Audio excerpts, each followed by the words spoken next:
Listo, chicos, arrancamos nuevamente. Vamos con la lección número 10. Acabamos de terminar la lección número 9, que se llamaba La fe nos ayuda en las pruebas difíciles. Y estamos, como estábamos hablando, estamos en los fundamentos de la doctrina 1. Y dentro de los fundamentos ya vimos los fundamentos cuando iniciamos el curso.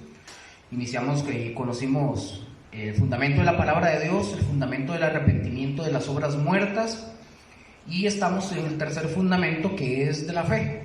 Ya avanzamos con varios temas de la fe. Ahorita estamos con la fe, acabamos la fe nos ayuda en las pruebas difíciles, y ahora arrancamos con la lección 10, que se llama la fe fundamental para la redención.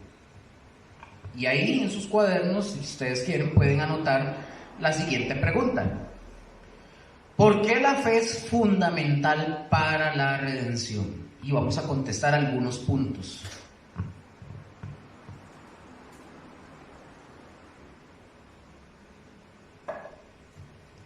¿Por qué la fe es fundamental en la redención?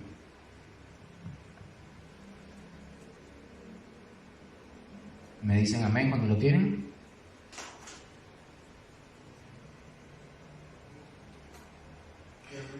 Punto número 1. Porque la fe es el único conducto o medio que Dios ha determinado para alcanzar la salvación en Cristo. Ya lo repito, punto número 1. Porque la fe es el único conducto o medio que Dios ha determinado para alcanzar la salvación en Cristo.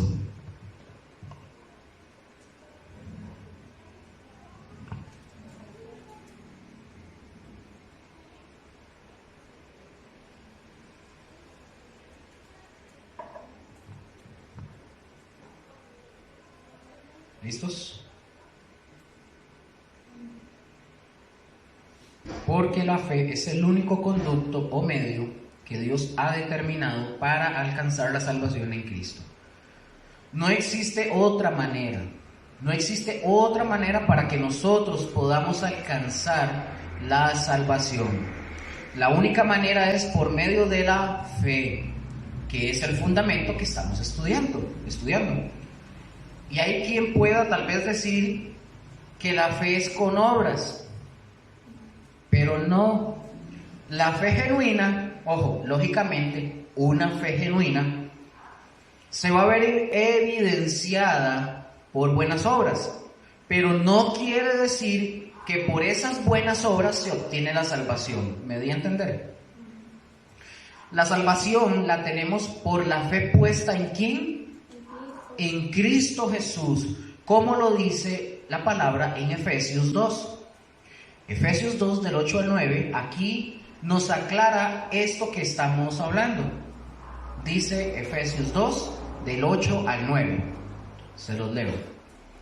Dice: porque por gracia sois salvos por medio de la fe, y esto no de vosotros, pues es don, un regalo de Dios, no por obras, para que nadie se gloríe, nadie se jacte. Nadie puede alcanzar su propia salvación por obras. La única manera de alcanzar la salvación es por la fe. Otro texto, Juan 3:15. Dice Juan 3:15: para que todo aquel que en él cree no se pierda, mas tenga vida eterna. ¿Y cómo podemos obtener la vida eterna? Creyendo y teniendo fe en Jesucristo. Esta es la manera en la que podemos tener fe. Ese es el primer punto. Punto número 2.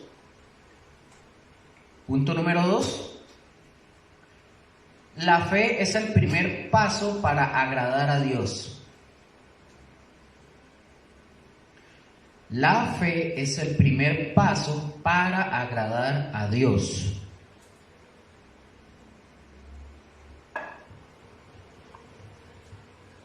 La fe es el primer paso para agradar a Dios. ¿Listos? Ok. El primer paso que el hombre tiene que dar para agradar a Dios es la fe. Lo hemos venido hablando hasta el cansancio. Claro, nosotros aprendimos que en el fundamento anterior del arrepentimiento, que la fe y el arrepentimiento, ¿se acuerdan que van juntos? Pero la fe es el paso que nosotros tenemos que dar para agradar. No podemos agradar a Dios y si nos queremos acercar a Él y no tenemos fe, ¿va a ser qué? Imposible. Va a ser imposible agradarlo. Nosotros vamos a agradar a Dios, y en este punto, porque nosotros nos dejamos persuadir por la palabra, y la palabra que nos es compartida, la palabra que nos llega del mensaje del Evangelio, y nosotros por esa palabra y por el mensaje del Evangelio somos persuadidos, y esta palabra nos hace a nosotros entender la verdad. Permanecemos en esta verdad, permanecemos en la confianza y la dependencia de esa verdad. Y esto es lo que a Dios le agrada. ¿Qué quiere decir o qué quiere Dios que hagamos nosotros? ¿Qué es lo que Dios quiere? De que creamos en su palabra. Esa es la manera en que nosotros vamos a agradarle a Dios. Hebreos 11:6. Y ahí lo dice. Y ya lo vimos. No lo vamos a leer, ya lo vimos. Vimos que es uno de los resultados de la fe. Y vamos a ver otro punto, que ya vamos a verlo, que es del por qué la fe es fundamental para nuestra salvación. Punto número 3.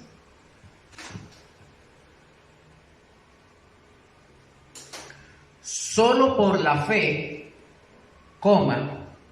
es el medio que tú y yo tenemos acceso a la presencia de Dios. Solo por la fe, es el medio que ustedes y yo tenemos acceso a la presencia de Dios.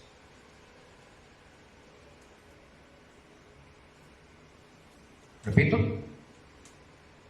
¿Sí? Solo por la fe, es el medio que tú y yo tenemos acceso a la presencia de Dios. ¿Lo tienen? No existe otro medio para entrar a la presencia de Dios o para tener comunión en la presencia de Dios. No existe otro. El único medio que Jesucristo nos está dando es precisamente el medio de la fe. Es por la fe que yo puedo acercarme a Dios. Oigan, y hay personas que piensan o dicen, bueno, sí, es que yo he ido a orar, pero no siento a Dios. Porque ellos creen que sentir a Dios es poder sentirlo, verlo, palparlo, ¿verdad? Y no me siento muy bien, dicen, bueno, es que no se trata de sentimientos, es de fe. Tú estás en la presencia de Dios por la fe. Tú tienes comunión con Dios por medio de la fe. Jesús dice en Hebreos 10:19. Jesús nos dice ahí en Hebreos 10:19, se los leo. Así que, hermanos, teniendo libertad para entrar en el lugar santísimo por la sangre de Jesucristo. ¿Qué significa entrar en el lugar santísimo? ¿Saben? Significa que nosotros tenemos acceso a la presencia de Dios. Y luego nos dice, por el camino nuevo y vivo que Él nos abrió a través del velo, esto es de su carne. ¿Cuál es ese camino vivo y nuevo? ¿De que la qué? No. Estamos hablando de ¿cuál es ese camino vivo y nuevo? La fe. Es decir, Cristo, por la fe que tenemos en Él. Nosotros tenemos el acceso al lugar santísimo, acceso a la presencia de Dios y podemos tener comunión con Él. Es Cristo quien nos proporciona por medio de su sangre, por su sacrificio, este acercamiento a Dios. Y si nosotros vemos desde el principio, desde el Génesis, ya lo hemos visto, cuando el hombre peca, Dios le enseña a Adán y a Eva que el acercamiento a Él sería por derramamiento de sangre. Desde el Génesis ya apuntaba a Cristo. Y vamos a ver Génesis 3:21. ¿Me dicen cuando lo tienen? Génesis 3:21.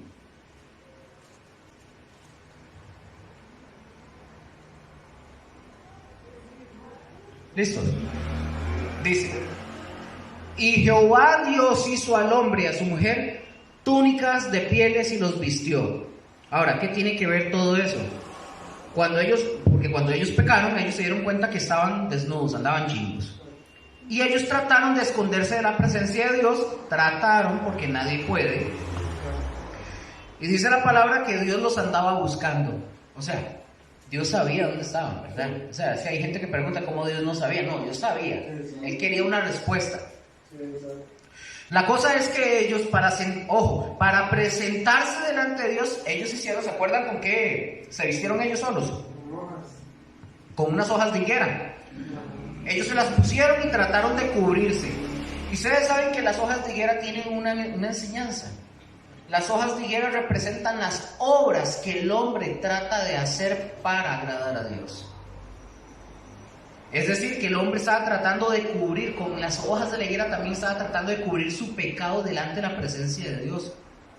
Y Dios le enseñó a Adán y a Eva que a través de los esfuerzos, porque recuerden, las hojas de higuera representan esfuerzos humanos.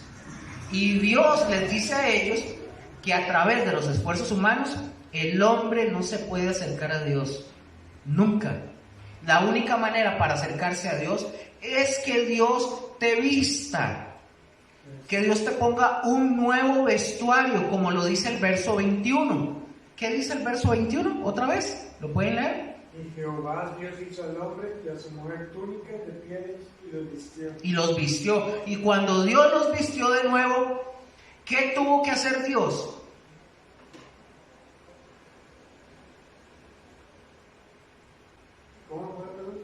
Cuando los viste de nuevo, ¿qué tuvo que hacer Dios? Porque dice que Él tuvo que vestirlos de túnicas de pieles. Por primera vez. ¿Qué tuvo que hacer Dios? Un sacrificio. El primer sacrificio. De animales. Ahí está el primer sacrificio. ¿Correcto? Ahí comienza. Ahí es donde comienza. Porque Él tuvo que sacrificar animales, porque tiene que haber derramamiento de sangre. Y como les dije, ahí comienza la enseñanza para poder acercarse a Dios. Será solo por derramamiento de sangre. Y todo esto estaba apuntando a Cristo.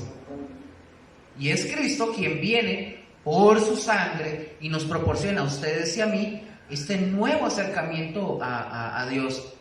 Es decir, nosotros creemos y tenemos fe en el sacrificio del derramamiento de sangre de Cristo. Y esto a nosotros nos da el acceso a la presencia de Dios. Dice la palabra en Romanos 5, del 1 al 2.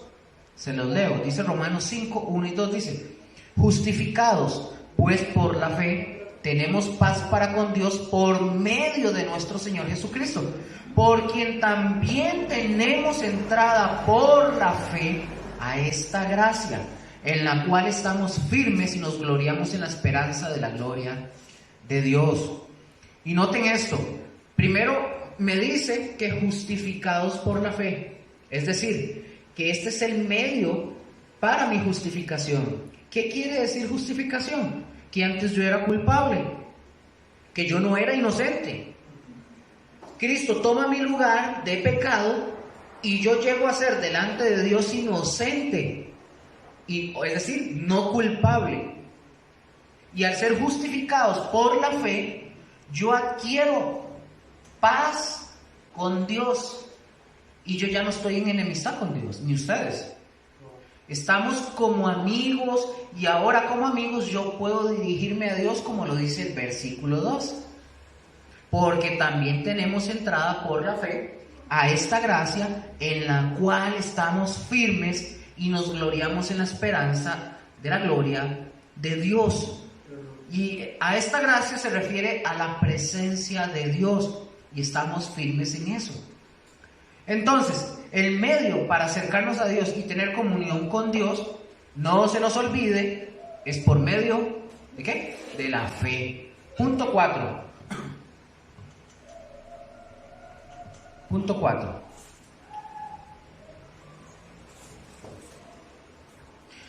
Por medio de la fe, es la única forma cómo nos establecemos y perseveramos en la verdad. Por medio de la fe es la única forma cómo nos establecemos y perseveramos en la verdad.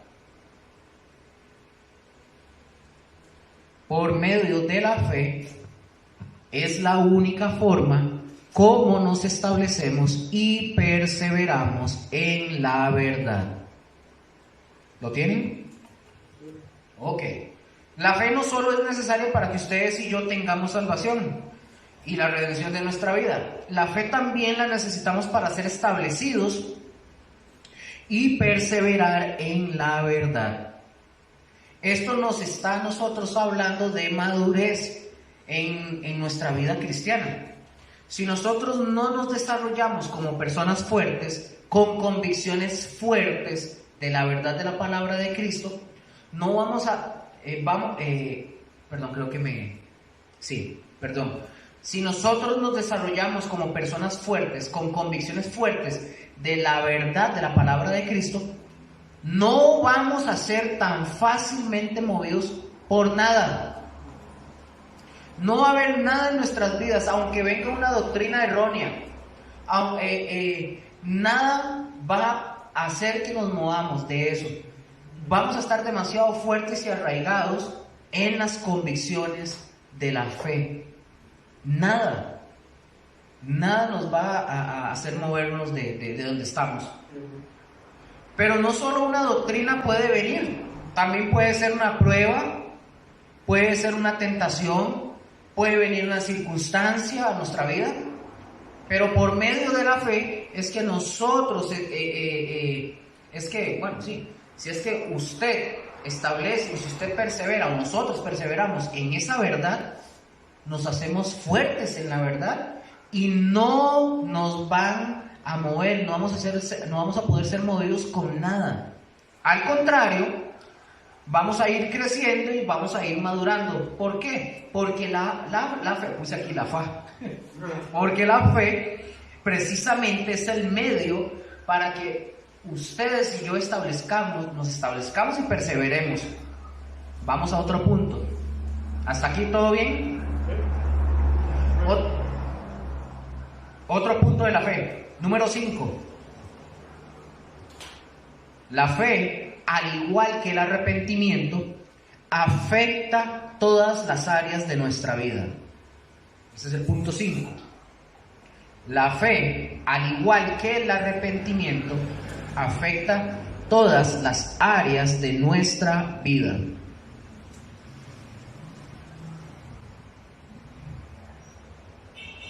La fe, al igual que el arrepentimiento, afecta todas las áreas de nuestra vida. ¿Lo tienen, verdad?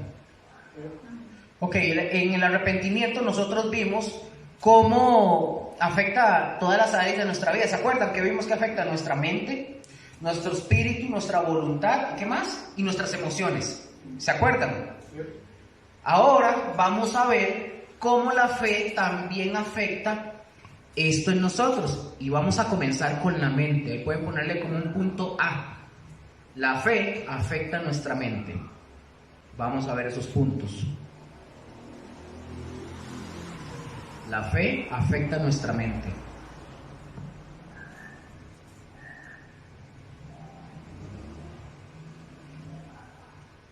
¿Lo tienen? La fe nos afecta nuestra mente, ya que se crea, ojo con esto, la fe afecta nuestra mente porque se crea un compromiso con el conocimiento que adquirimos de la palabra de Dios.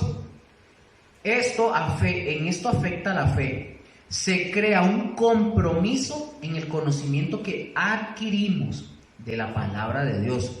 El hombre no puede creer, ojo con esto, el hombre no puede creer hasta que no haya escuchado el mensaje del Evangelio.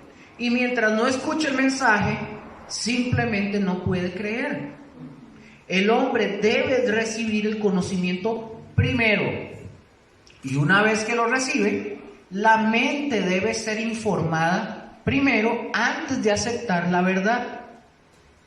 Una vez que recibimos el conocimiento del Evangelio, la fe crea un compromiso en nosotros para obedecer ese mensaje que nos están dando, que serían las buenas nuevas. Por ejemplo, cuando Dios le habló a Noé y le dijo que iba a destruir toda la tierra y a todos los hombres y a los animales, y que construyera el arca y que iba a salvar solo una cierta cantidad de animales. ¿Qué fue lo primero que recibió Noé? ¿La qué?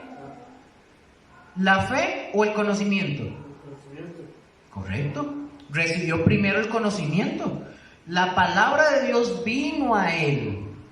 Noé la recibió y luego ese conocimiento, esa palabra trajo una convicción a su corazón. Noé la creyó. Lo que Dios dijo, hizo un compromiso con ese conocimiento. ¿Y qué hizo Noé? Obedeció. Correcto. Eso mismo tenemos que hacer nosotros con el mensaje del Evangelio. Lo mismo le pasó a Abraham cuando le dijo: sal de tu tierra y de tu parentela a la tierra que yo te mostraré. Voy a hacer de ti una nación grande. ¿Pero qué fue lo primero que recibió Abraham? El conocimiento.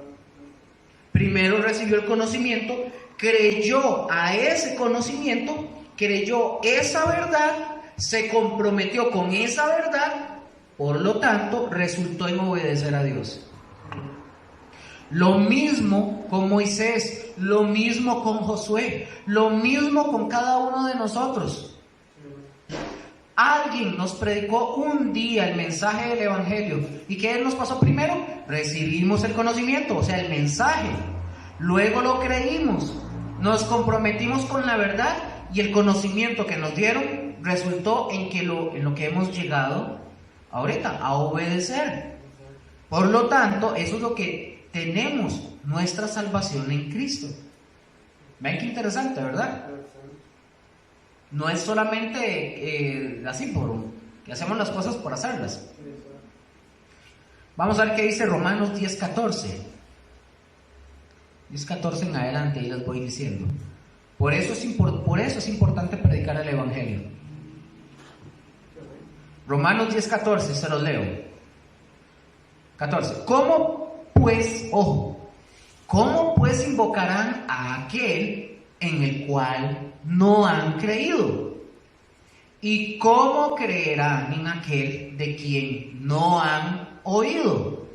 ¿Y cómo oirán sin haber quien les predique? ¿Y cómo predicarán si no fueren enviados? Como está escrito: cuán hermosos son los pies de los que anuncian la paz, de los que anuncian buenas nuevas. Mas no todos obedecieron al Evangelio, pues Isaías dice: Señor, ¿quién ha creído a nuestro anuncio? Así que la fe es por el oír, y el oír por la palabra de Dios.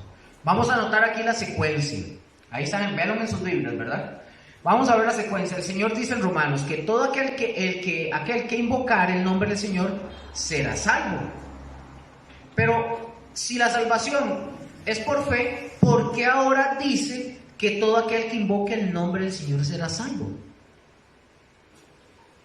Porque hay que entender el procedimiento que está hablando la palabra. ¿Cómo se va a invocar el nombre de Dios si antes no se ha creído? ¿Y cómo van a creer si antes no han oído? ¿Cómo van a escuchar si antes no hay alguien que les predique? Vamos a ver, 2 pasos. 1, predicar el Evangelio, es dar el conocimiento. Número 2, escuchar el Evangelio, es recibir el conocimiento. Pues vamos a ver. Una vez que recibimos o recibes el conocimiento, crees en él, te comprometes en él y luego ¿qué puedes hacer? Invocar el nombre del Señor. Porque tú eres una persona salva. Ese es el procedimiento. Lo repito. Una vez que se recibe el conocimiento, ¿qué pasa? Creemos en él, nos comprometemos con él, con Jesús, y luego podemos invocar el nombre del Señor, porque ya somos salvos. Tenemos que entender que la fe afecta nuestra mente.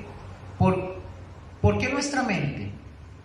Porque se crea un compromiso con el mensaje del Evangelio que escuchamos. En el verso 16 dice: mas no todos obedecieron al Evangelio. ¿Y por qué no todos obedecen al Evangelio? ¿Ah? Se quedan a medias. Se quedan a medias. Aquí ahorita hago un paréntesis. Porque escuchan el mensaje del Evangelio, lo reciben, llegan a creer que es palabra de Dios, pero se quedan hasta ahí.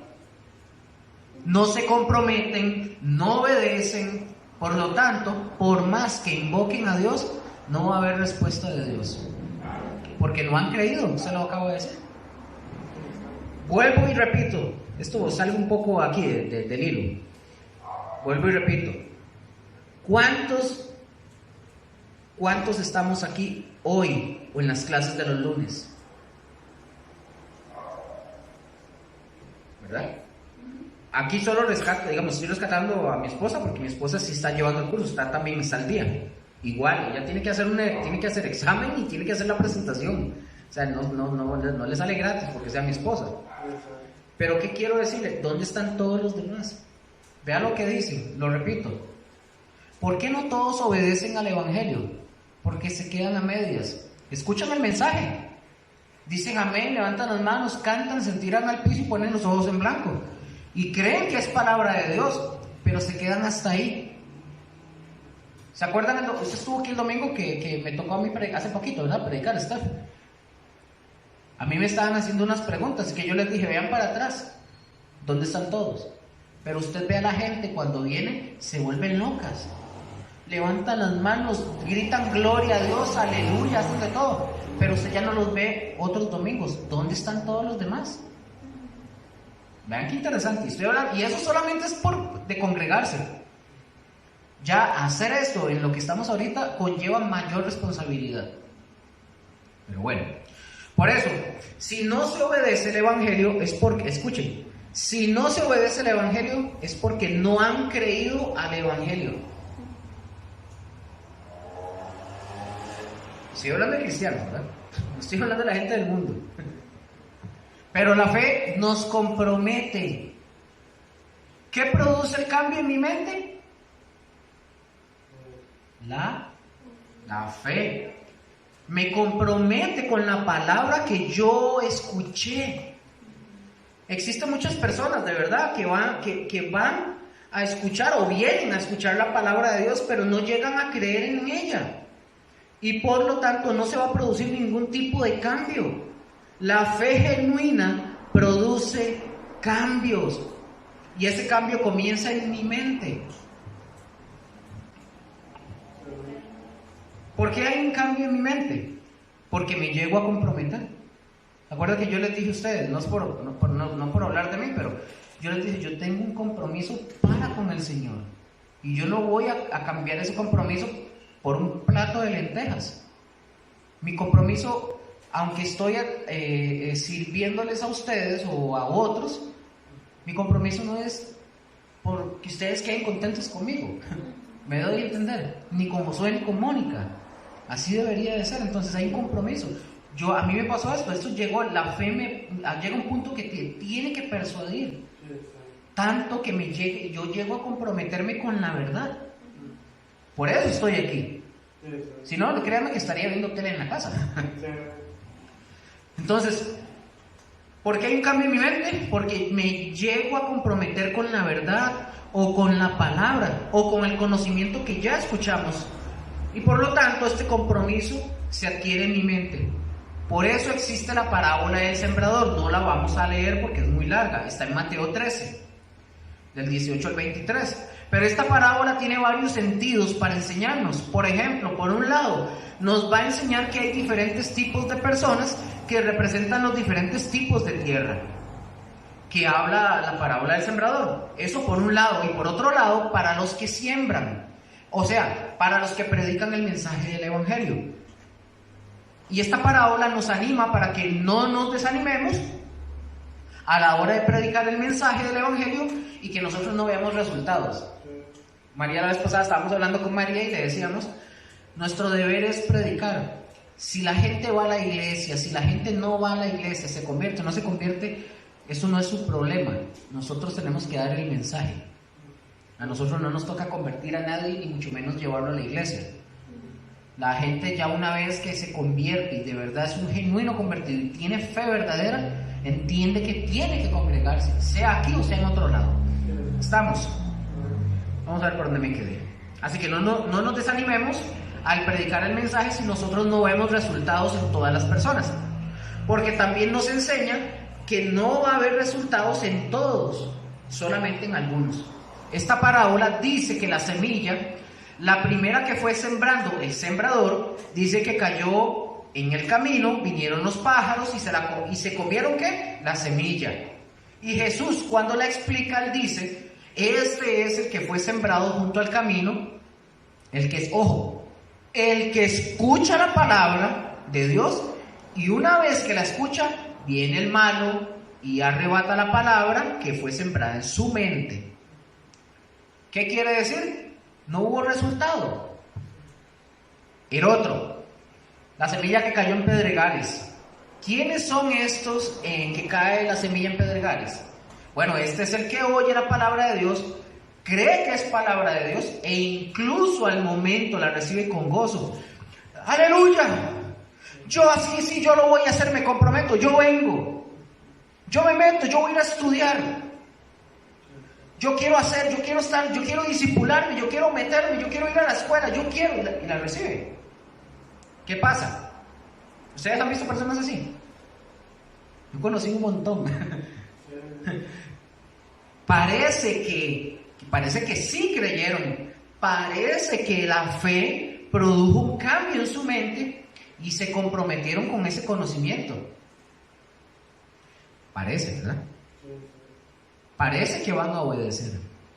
Pero estos, dice esa palabra, que no tienen raíces en sí mismos, porque la semilla cayó en pedregales y son de corta duración. ¿Por qué? Porque al venir la aflicción o las persecuciones a sus vidas que les pasan, tropiezan, no hay fruto. ¿Han visto de esos? Y sobran en las iglesias. Yo tengo poco más de 19, 20, 21 años de haberme convertido, ¿verdad?, al Señor. Y créanme, yo he visto muchos de estos. Muchos. Los he visto con gozo, con fuego aparente, ¿verdad? Pero luego ya me doy cuenta y fulanito y fulanita se desaparecieron. Los he visto. Y ya nunca más los he vuelto a ver a muchos. Yo espero que la palabra de Dios y estos fundamentos a nosotros nos arraigue bien, de verdad. Somos poquitos nosotros, pero no necesitamos tener 100 personas aquí para que ustedes puedan producir algo.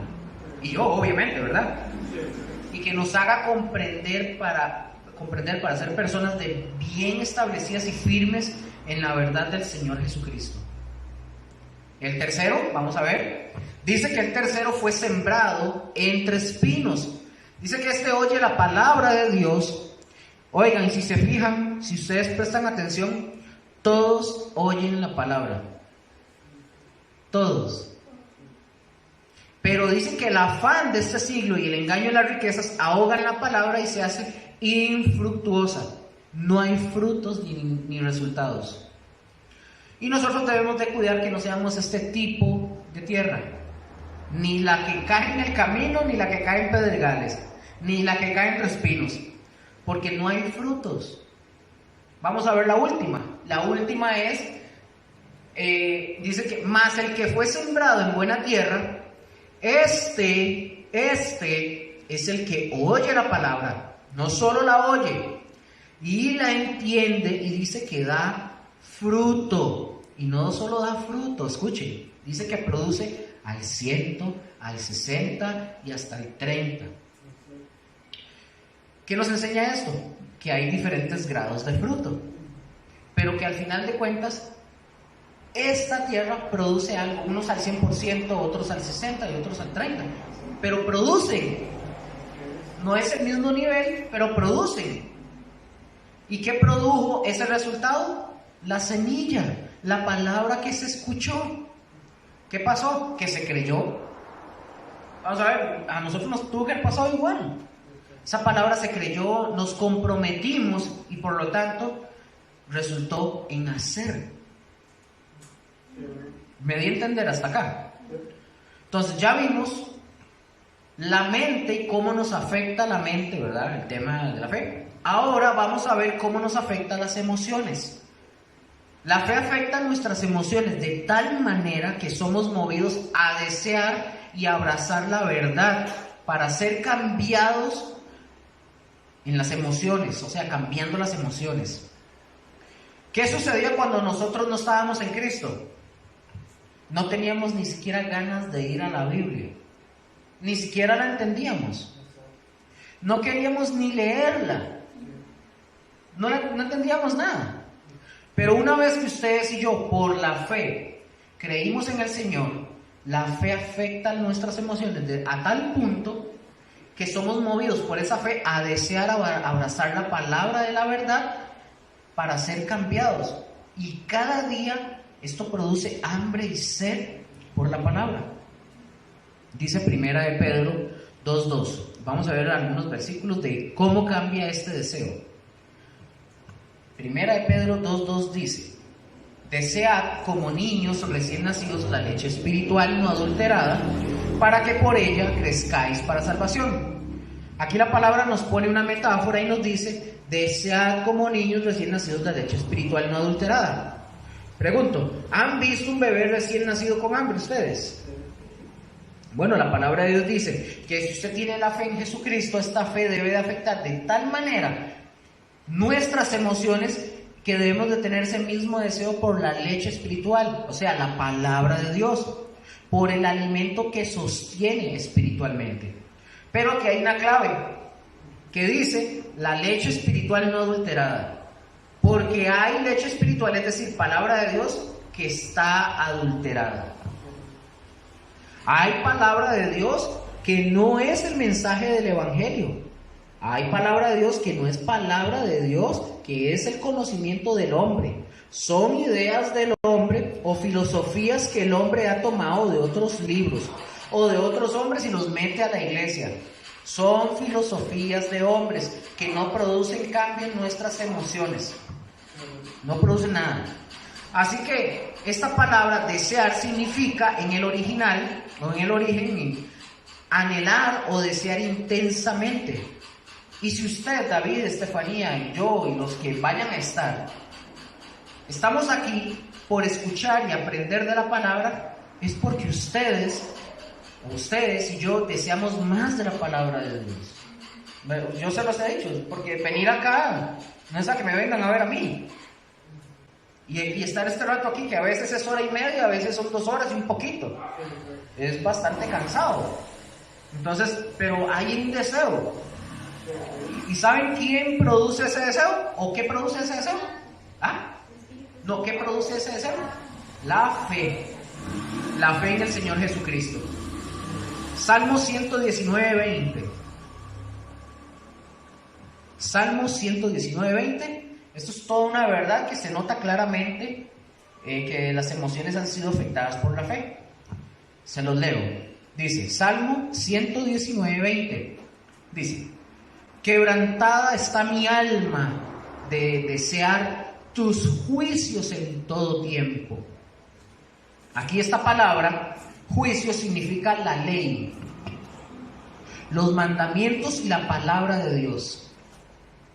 Eso significa. ¿Y qué es lo que representa este versículo?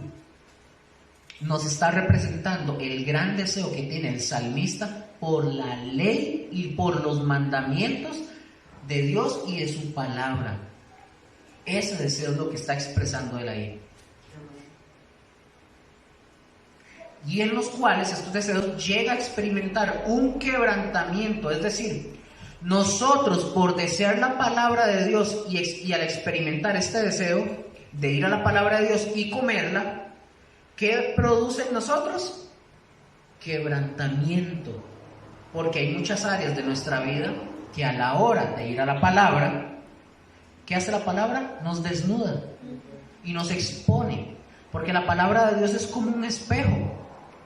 Nosotros vamos a la palabra, vemos y hace ¡wow! No. Sí, exacto. Porque, como dije, porque es como un espejo. Vemos la realidad espiritual en la cual estamos nosotros. Pero esta es a través de ella. Que esta realidad de nuestra vida y de que debe ser quebrantada día con día. Y el Señor va a ir tratando con esas áreas de mi vida y de la vida de ustedes día con día, transformándolo o transformándonos para poder hacernos a la imagen de su Hijo Jesús. Esto produce un deseo de ir a la palabra. Proverbios 3:15, vamos a ver qué nos dice. Y por la fe y que se llega a experimentar, que es otro también este cambio de las emociones. Proverbios 3:15 dice: ojo, más preciosa es que las piedras preciosas, y todo lo que deseas, todo lo que puedes desear, no se puede comprar con ella. ¿Y de qué está hablando aquí este texto del proverbista?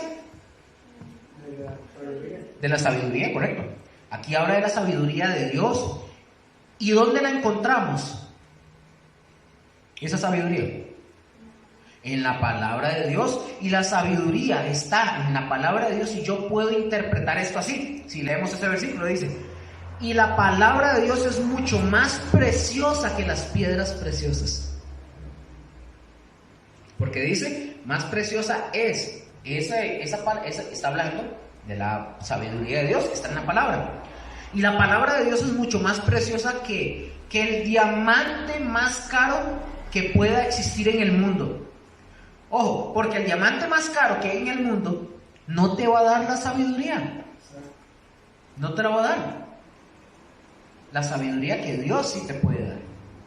Al contrario, este diamante más caro del mundo, si usted en algún momento de pura chiripa lo llegan a tener, más bien nos va a alejar de buscar la sabiduría de Dios.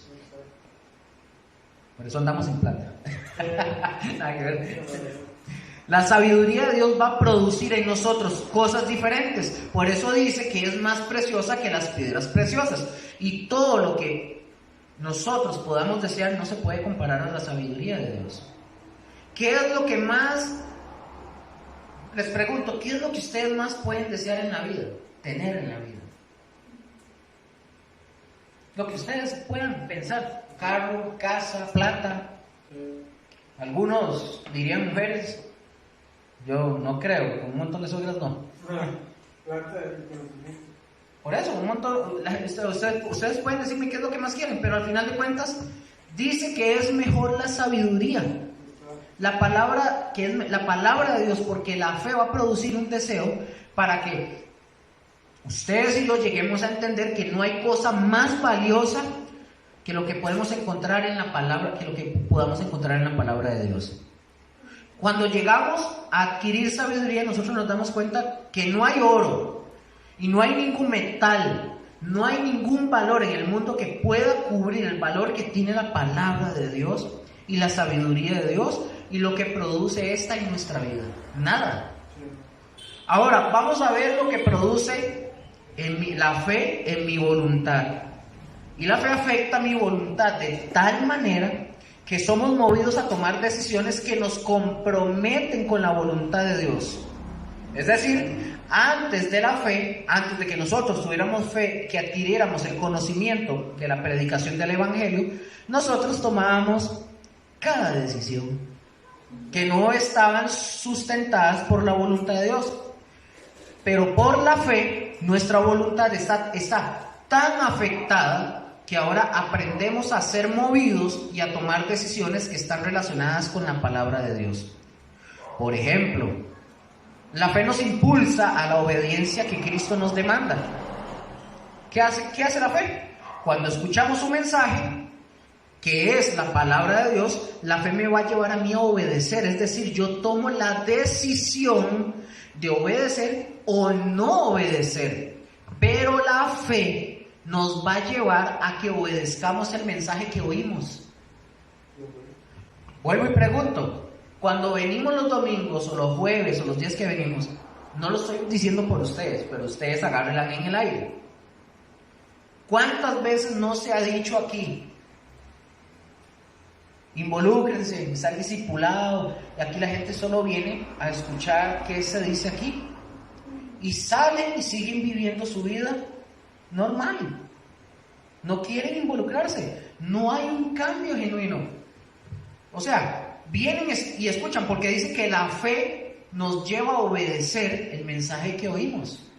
¿Cuántos mensajes hemos escuchado desde que estamos aquí? De compromiso, de santidad, de comprometernos, de obedecer. ¿Cuántos? ¿Y cuántos obedecen? Como lo dije aquel día, la gente que viene aquí a la iglesia y en general lo hacen por rellenar para satisfacer un deseo en ellos de apaciguar su propia culpabilidad. Por eso van a la iglesia. Pero si estuvieran comprometidos con el Señor de verdad, estarían suplicando de rodillas, llorando y diciendo: yo quiero servir a Dios. Llorando, deberían estar diciendo: ¿cómo me disipulo? ¿Cómo aprendo? Yo quiero involucrarme, ¿cómo ayudo? Al contrario, más bien es uno el que anda: involúcrese, disipúlese, venga a la escuela, aprenda. ¿Y qué hacen? No puedo, yo no tengo tiempo, eso ya me lo sé. ¿Me doy a entender?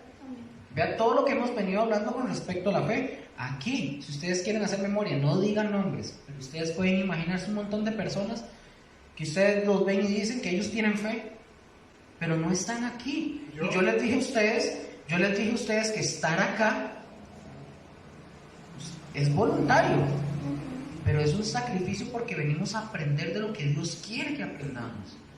No, yo lo tomo en el aire también, ¿verdad? Como usted dijo, porque, bueno, en mi casa, sí, en mi caso y en el de María, cuando nosotros nos acercamos, ¿verdad?, a Dios, Él nos tomó de una manera, ¿verdad?, que yo no, bueno, siempre había visto la Biblia, pero no me sabía los nombres, ¿verdad? Y eso, ¿verdad?, que el Espíritu Santo, ¿verdad?, le da esa necesidad y comenzamos aprendiendo de buscar más de la palabra y de estudiar ahora sí de verdad todo lo que tiene que ver y aprender.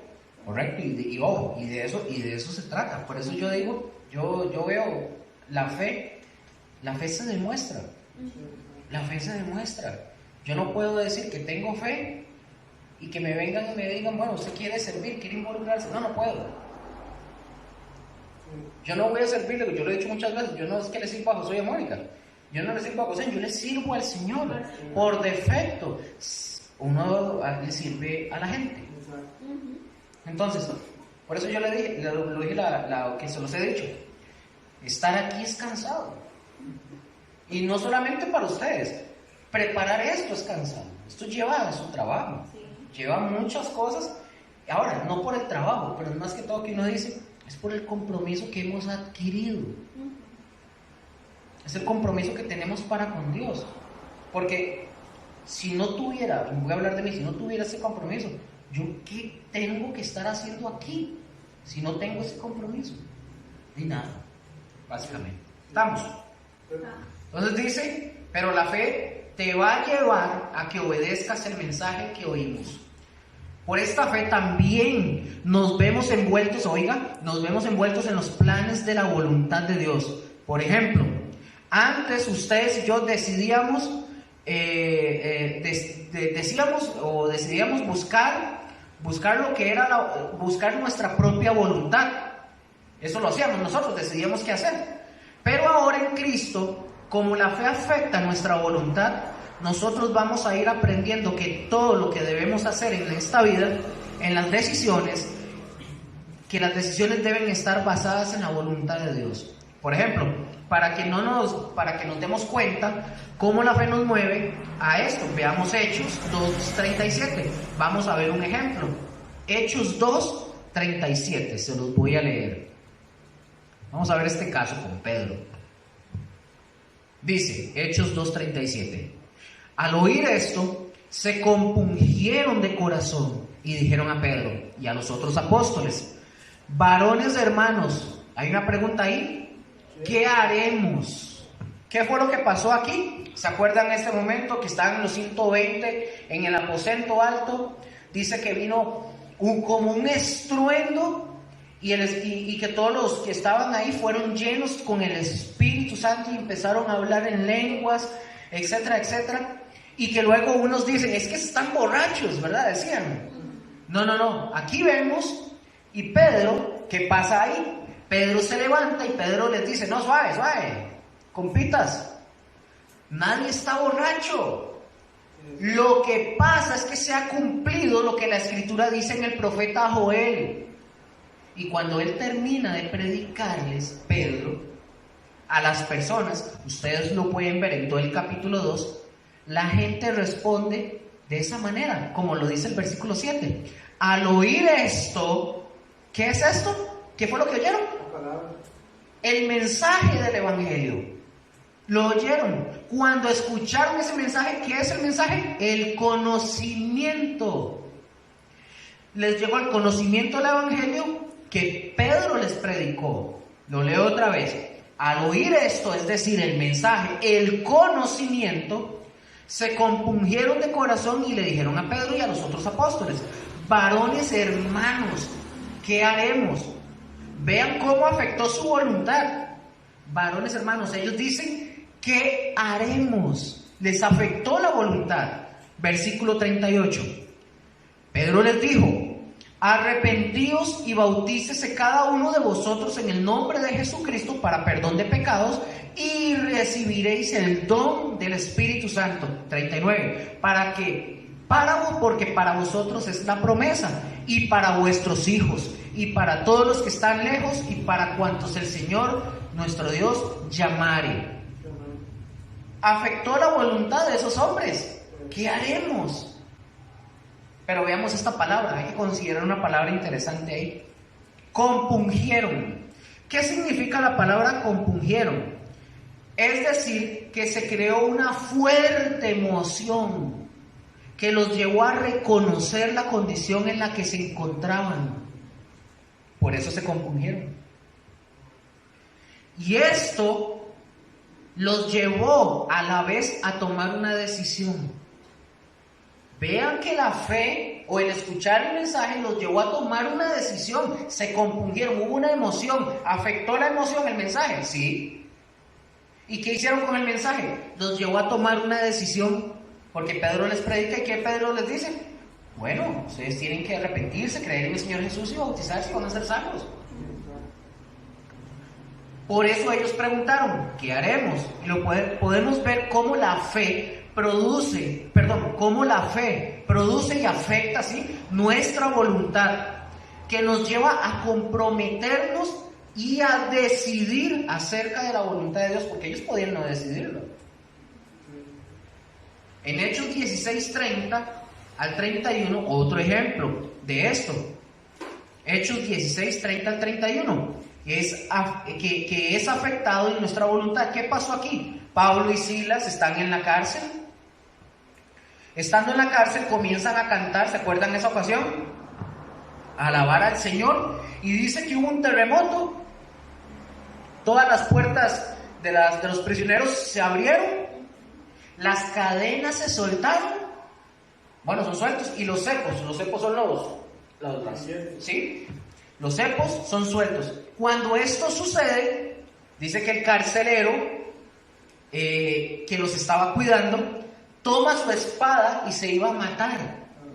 Y al ver eso, Pablo lo detiene y le dice que se detenga, y le dice que no lo haga.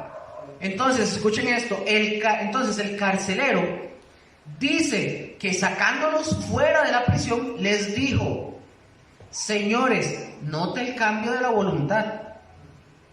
Señores, ¿qué debo de hacer para ser salvo? ¿Han oído alguna vez alguna persona preguntar eso? ¿Sí? Cuando se predica el mensaje del Evangelio. Dice ese texto. Entonces, pidiendo luz, se precipitó adentro y temblando se postró a los pies de Pablo y Silas. Y sacándolos les dijo: señores, ¿qué debo hacer para ser salvo? Ellos le dijeron: cree en el Señor Jesucristo y serás salvo tú y tu casa. Ahí nosotros podemos ver cómo la fe, al oír la palabra de Dios, afecta nuestra voluntad. Hasta aquí hemos visto que la fe afecta mis emociones y afecta mi voluntad. Por último, la fe afecta nuestro espíritu. ¿Y por qué afecta nuestro espíritu? Recordemos que nuestro espíritu, antes de tener fe y la salvación, ¿cómo estaba nuestro espíritu? Lo habíamos visto en una lección. ¿Cómo estábamos cuando no teníamos al Señor? El espíritu estaba en nosotros, estaba muerto, ¿correcto? Muerto. Es decir, teníamos vida física, andábamos aquí así, existíamos, pero espiritualmente estábamos muertos y por lo tanto no teníamos relación con Dios. Pero una vez que nosotros creímos en el Señor Jesucristo, la palabra nos dice que ustedes y yo, juntamente con Cristo, resucitamos. Hay una promesa de que un día nos vamos a morir, fijo. Alguien, creo que fue el lunes que lo decía. Nosotros somos como un empaque, tenemos fecha de caducidad. ¿Cuándo nos hicieron? Y tenemos fecha de que vamos a caducar. No sabemos cuándo, pero tenemos fecha de caducidad. Entonces tenemos esa promesa, vamos a morir. Pero también vamos a resucitar en lo físico, en lo natural. Pero ¿de qué resucitamos? ¿Por qué nos dice la Biblia que ya resucitamos juntamente con Cristo? Porque nosotros estábamos muertos en el espíritu, pero ahora en Cristo Jesús, por la fe, resucitamos. ¿En dónde? Cuando llegamos a Cristo, nuestro espíritu está muerto. Y cuando venimos a Cristo, y ¿qué? Resucita el espíritu. Es correcto, porque seguimos siendo los mismos, el mismo cuerpo, ¿verdad? Y tenemos una nueva vida espiritual, porque ahora ya resucitamos. Y esta fe ahora, en esta nueva resurrección, en nuestro espíritu tenemos seguridad que nos podemos acercar a Dios y tenemos seguridad que somos aceptados por Dios. Y que Dios, por medio de su Hijo Jesucristo, nos envía el Espíritu Santo a morar en nuestro interior. Y el Espíritu Santo es quien nos imparte esa nueva vida. Un ejemplo, en Juan 1:11 al 12. Juan 1:11, voy a leerles primero el versículo 11 de Juan 1. Dice: a lo suyo vino, y los suyos no le recibieron. ¿Qué venía a hacer él? Él venía a traer salvación primeramente al pueblo judío, es decir, a los hebreos. ¿Y qué hicieron ellos? Lo rechazaron como su Mesías. Un momento.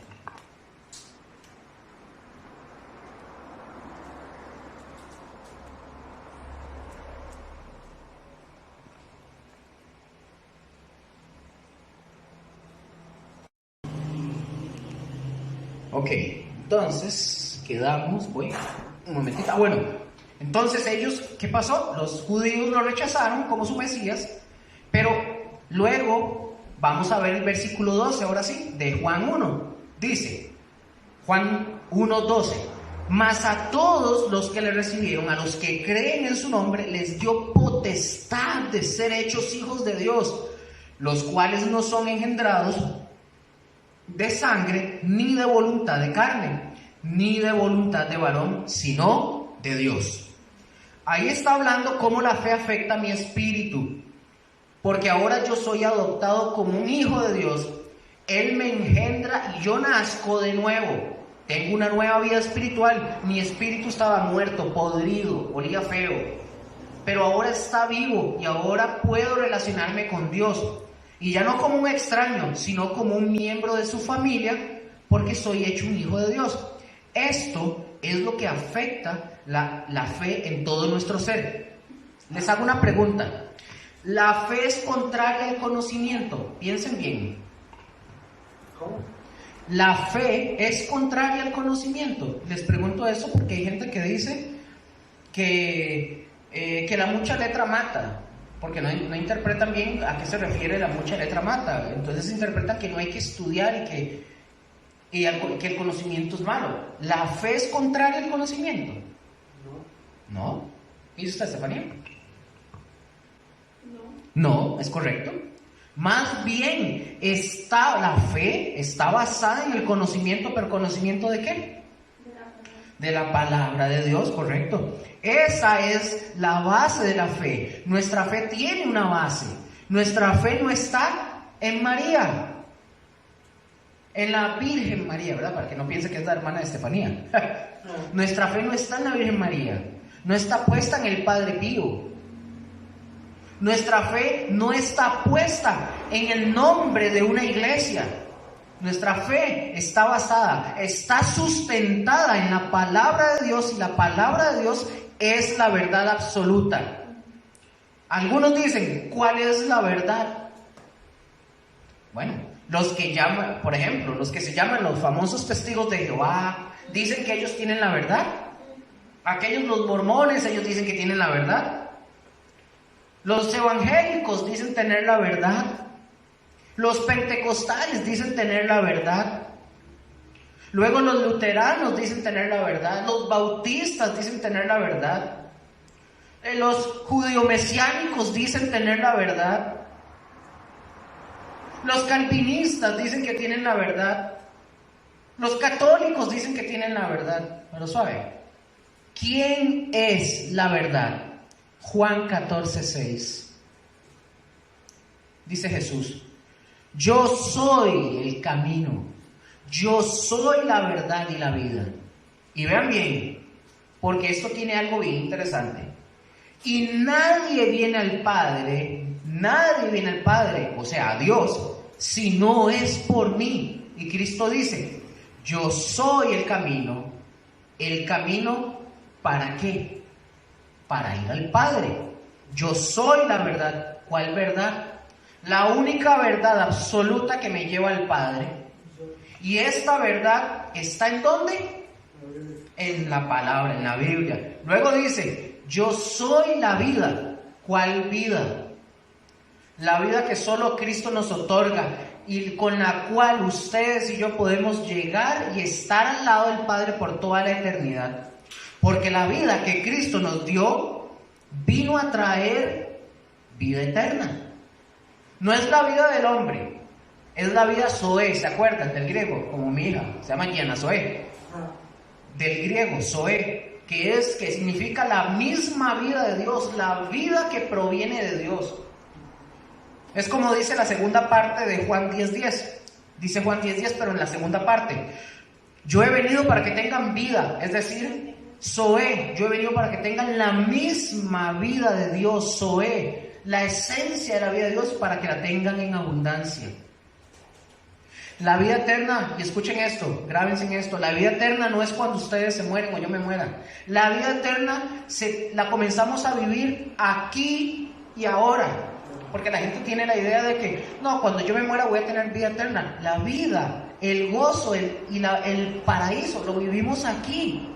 ¿No dice la palabra: veré la bondad del Señor? ¿En dónde? En la tierra de los vivientes. Aquí, desde aquí la vamos a ver. Vamos a ver, Juan 17:3 dice. Juan 17:3 nos dice: y esta es la vida eterna, que te conozcan a ti, el único Dios verdadero, y a Jesucristo, a quien has enviado. ¿Dónde está la vida eterna? En conocer a Dios, el único Dios verdadero, y en conocer a nuestro Señor Jesucristo. Ahí está la vida eterna. Pero el único que nos va a traer esa vida eterna se llama Cristo, la cual fue el Padre que determinó que viniera a esta tierra y que Él muriera en la cruz del Calvario, que resucitara entre los muertos para traernos esa vida. Así que si nosotros tenemos fe de la que estamos hablando, entonces debemos aceptar la verdad de Dios. Escuchen esto: si nosotros tenemos de la fe de la que estamos hablando, nosotros tenemos que aceptar la verdad de Dios tal cual como nos es revelado en su palabra. nos tenemos que dar a la tarea de obedecerla, no a cuestionarla. Es cierto que mientras nosotros estamos estudiando tenemos muchas preguntas con cosas que tal vez nos vamos a encontrar en la Biblia. Veamos, como los niños empiezan a crecer y todo lo preguntan. ¿Y por qué esto? ¿Para qué esto? Así es como se aprende, así es como se recibe, así es como nosotros tenemos que cuestionar. Ojo con eso.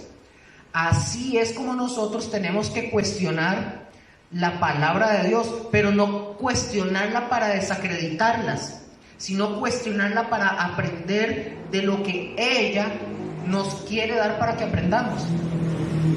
¿Me doy a entender? ¿Cuál debe ser nuestra mayor garantía? ¿Cuál debe ser la mayor garantía de nuestra fe? La palabra de Dios. Por ejemplo, lo vimos la vez pasada, los científicos están gastando millones de dólares para tratar de descubrir el origen del hombre. Y cuando yo voy a la palabra y voy a Génesis, yo voy y Dios me dice que Él creó al hombre del polvo a su imagen y conforme a su semejanza, y yo no ocupé gastar ni un solo peso. Por lo menos para comprar la Biblia. Eso fue lo que me costó, la Biblia.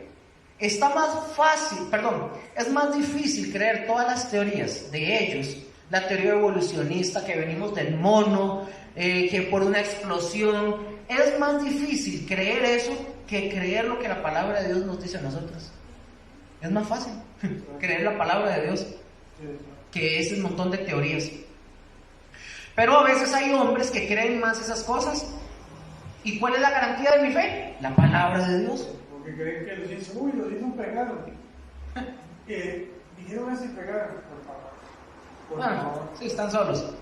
Mientras yo esté convencido, y recuerden que ese convencido es estar persuadido totalmente, que la palabra de Dios es mi garantía, la conozco, la estudio, la creo y le creo a Dios lo que Él dice en su palabra y lo vivo, es cuando yo me doy cuenta de cuán real es la palabra de Dios.